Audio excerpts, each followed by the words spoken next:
It's kind of great that at least they're spotlit. So that's, Yep.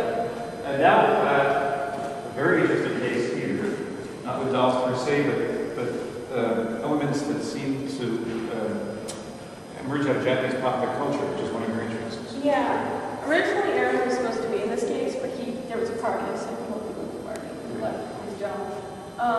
And originally, this whole board was actually supposed to represent a Japanese temple, but since Aaron left, and I decided that maybe there were no more people around, and so everything on the board right now represents death. Yeah, these are postcards from the 1923 earthquake in Tokyo. And there was monasteries converging up to kittens. And that's death. That's actually supposed to be death from the Takarazuma play Elizabeth. Oh, yes. So that's kind of the central figures, managing over everything. And the folklore of Mount Fuji? Well, this is just the landscape. But although mountains do represent death. Traditionally, that's where Yeah. the ancestors go in Japan, so it's there. And then what do we see down here? Well, there are some flowers, and flowers are associated with nose, so there's that. And a lot of eyes, they're very witness to what's going on in the frame. So, is there a sense in which, as an artist, you take some of your anxieties and putting them out here? It's not that they disappear, but they at least become something you can work with? Yeah, I have a lot of anxieties, so this is one way that I deal with them. By giving them a physical form and moving them around, it gives me a sense of control and some way to try and reimagine them and maybe to some extent work through them, although, they're always going to be present. Like, death is death. You can't really escape death.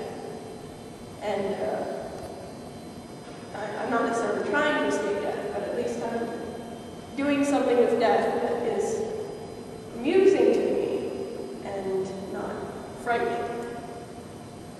And I noticed Aaron was holding a video camera. Yes.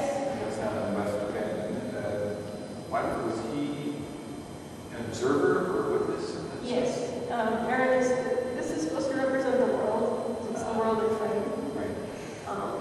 And so Aaron, in the case of these pictures of what in flaming, this great contour earthquake, there were a lot of fires associated with it. And so Aaron was documenting this as an observer, and I kind of feel disconnected from the world in many ways, and so I feel like a lot of the time, the way that I participate is as an outside observer who's kind of studying things and analyzing things, and I do that subconsciously. But so Aaron was kind of representing that aspect of myself in this. And he is the anthropologist. Yes. So let's go around to the other side. Sort of sevens. Yes. I've noticed more and more people are finding it, and they always stop dead when they get to this side. Oh yeah. Well, this is all the floating heads, and I guess a floating body. Because in doll culture, people will sometimes just collect the heads because it's like $100, $150 for a head. Body, it's like $400. So you can easily collect more heads than bodies, far less money. And some companies sell the heads separately. Some of them give heads away as event prizes, like winter, for Christmas vacation. If you spend $300, you get a head. So I have this huge collection of heads, and I wanted to do something with them. And in the doll fandom, you call them floating heads, so I decided they would float. And then I wanted to have a body there without a head. But, the dolls are anatomically correct, so I didn't want to offend anyone's sensibilities, so he's hiding himself. The banana used to be covering that, but then I decided the banana was his head. Yeah. And is he meditating and sort of floating off in space? Yeah, I think he's achieving enlightenment. Okay. All right. But the llama is not floating yet. No. The llama, which is sort of you, Yes. is still on the ground. So Yes. So maybe on the Llama road, watches you. maybe on the road to enlightenment, right there. Yeah, and I think it's taking Brad Pitt with it. This is Brad Pitt's head. I don't know. But this was supposed to be a little bit ridiculous. Well, there's humor in here. That figure's a little frightening. The one on the lower left corner. It Who is. is she?